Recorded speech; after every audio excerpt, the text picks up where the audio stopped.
বাবা সাহেব আম্বেদকর এডুকেশন ইউনিভার্সিটির আন্ডারে যে বিএড কলেজগুলি আছে, ফরম্যাট অনুযায়ী আজকে আপনাদের বিএড কোর্স নিয়ে আলোচনা করছি। তার আগে বলি, আমার বিএডের semester 1, semester 2, semester 3, semester 4 practicum বই আছে। সেই প্র্যাকটিকাম বইগুলি আপনারা অবশ্যই কলেজটির থেকে পেয়ে যাবেন। তার সঙ্গে বলি, আপনারা অনেকেই ভিডিওর পিডিএফ নিতে চান, তাদের ক্ষেত্রে বলি, এই ভিডিওটির পিডিএফ ফাইল ডেসক্রিপশান বক্সে দেওয়া রয়েছে। পিডিএফ ফাইলটির পাসওয়ার্ড ভিডিওর মধ্যে রয়েছে, আপনারা ভিডিওটি দেখুন। আজ বিএডের একটি জিওগ্রাফির লার্নিং ডিজাইন নিয়ে আলোচনা করছি। ফরম্যাট অনুযায়ী বাঁধিয়ে থাকছে বিদ্যালয়ের নাম, শ্রেণী 10ম, সময়সীমা 40 মিনিট, তারিখ, যে সময় আপনারা টিচিং দেবেন, শিক্ষক বা শিক্ষিকার নাম।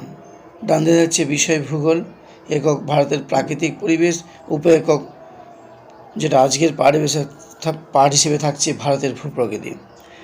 শিক্ষণের লক্ষ্য স্মরণ করা, শিক্ষার্থীরা দুন উপত্যকার সংজ্ঞা দিতে পারবে। বোধমূলকে থাকছে ভারতের জনজীবনে হিমালয় পর্বতের অবদান বিশ্লেষণ করতে পারবে। প্রয়োগে থাকছে কয়ালের উদাহরণ দিতে পারবে। বিশ্লেষণে থাকছে বাড়ি বা দোয়াব ও বিস্ট দোয়াবের বৈসাদৃশ্য লিখতে পারবে। মূল্যায়নে ভারতের ভূপ্রকৃতি ব্যাখ্যা করতে পারবে শিক্ষার্থীরা। সৃজনমূলকে থাকছে শিক্ষার্থীরা ভারতের ম্যাপের একটি চিত্র অঙ্কন করে ভূপ্রাকৃতিক বিভাগ চিহ্নিত করতে পারবে। তারপরে থাকছে শিক্ষার্থীদের বিশ্লেষণ ও প্রাসঙ্গিকতা। এখানে শিক্ষার্থীদের বিশ্লেষণের জন্য কয়েকটি প্রশ্ন থাকতে পারে, যেমন বলতো ভারত কিসে বেশি বৈচিত্র্যপূর্ণ। তারপরে থাকছে শিক্ষণ সহায়ক উপকরণের নির্বাচন ও প্রস্তুতি, এখানে পাঠ্যপুস্তক থাকছে। তারপরে থাকছে শিক্ষণ উপকরণ হিসেবে থাকছে সাধন হিসেবে থাকছে চক, ডাস্টার, কৃষ্ণফলক, পাঠ্য বই। বিশেষ উপকরণ হিসেবে থাকছে ভারতের মানচিত্রের একটি মডেল। শিক্ষণ কৌশল হিসেবে কী থাকছে না, দুটো পার্টে ভাগ করা আছে, শিক্ষণ ক্ষেত্র আর ডান দিকে থাকছে প্রাসঙ্গিক কৌশল। শিক্ষণ ক্ষেত্র ভূপ্রকৃতির ধারণা, এখানে প্রাসঙ্গিক কৌশলে থাকছে শিক্ষক মহাশয় আলোচনা পদ্ধতির মাধ্যমে ভূপ্রকৃতির ধারণা বুঝিয়ে দেবেন, ভারতের কয়েকটি ভূপ্রাকৃতিক বিভাগের নাম বলে বুঝিয়ে দেবেন। তারপরে বাঁদিকে থাকছে শিক্ষণ ক্ষেত্রের আরেকটি থাকছে ভারতের জনজীবনে হিমালয়ের প্রভাব। এইটি কীভাবে প্রাসঙ্গিক কৌশলে শিক্ষক ও শিক্ষা পড়াবেন না, মানবজীবনে হিমালয়ের গুরুত্ব কতখানি তার শিক্ষক মহাশয় আলোচনা পদ্ধতির মাধ্যমে বুঝিয়ে দেবেন। তারপরে থাকছে বাঁদিকে শিক্ষণ ক্ষেত্র ভূপ্রকৃতির শ্রেণীবিভাগ এবং প্রাসঙ্গিক কৌশলের মধ্যে ভূপ্রকৃতির শ্রেণীবিভাগ থাকছে, যেমন উত্তরে পার্বত্য অঞ্চল, পূর্বাঞ্চল, তারপরে উপদ্বীপীয় অঞ্চল, উত্তরে সমভূমি অঞ্চল, তার উপকূলের সমভূমি অঞ্চল আর দ্বীপ অঞ্চল।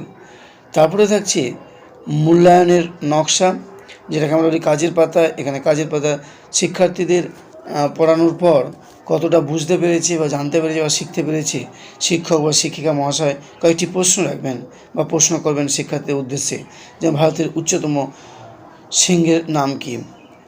তারপরে থাকছে দুর্বলতা নির্ণয় বা সংশোধনী পাঠের প্রয়োজনে মূল্যায়ন করার পর যদি শিক্ষার্থীরা ঠিকঠাক মতো প্রশ্নের উত্তর দিতে পারে, তাহলে বুঝতে হবে যে তাদের সংশোধনী পাঠের প্রয়োজন আছে। তখন কিন্তু তাদের সংশোধনী পাঠের উদ্দেশ্যে কিছুটা তিনি বুঝিয়ে দেবেন। আজকে এই লার্নিং ডিজাইন এখানেই সমাপ্ত করলাম। সমাপ্ত করার সঙ্গে সঙ্গে শিক্ষার্থীদের উদ্দেশ্যে আরেকটি কথা বলি, আপনারা কলেজে শিক্ষক বা শিক্ষিকা মহাশয় যখন প্র্যাকটিকামটি করাবেন, অবশ্যই তেনাদের কথা শুনে কাজটি করবেন। আমার এই প্র্যাকটিকামটি পেসিভেন হিসাবে থাকছে, নমুনা হিসাবে আপনারা সঙ্গে রেখে সাহায্য আমাদের প্র্যাকটিকামটিকে করবে। কোনোভাবেই আপনাদের শিক্ষক বা শিক্ষিকা মহাশয় প্র্যাকটিকামের প্রতি অবহেলা করবেন না। আজকে প্র্যাকটিকামটি এখানেই শেষ করলাম।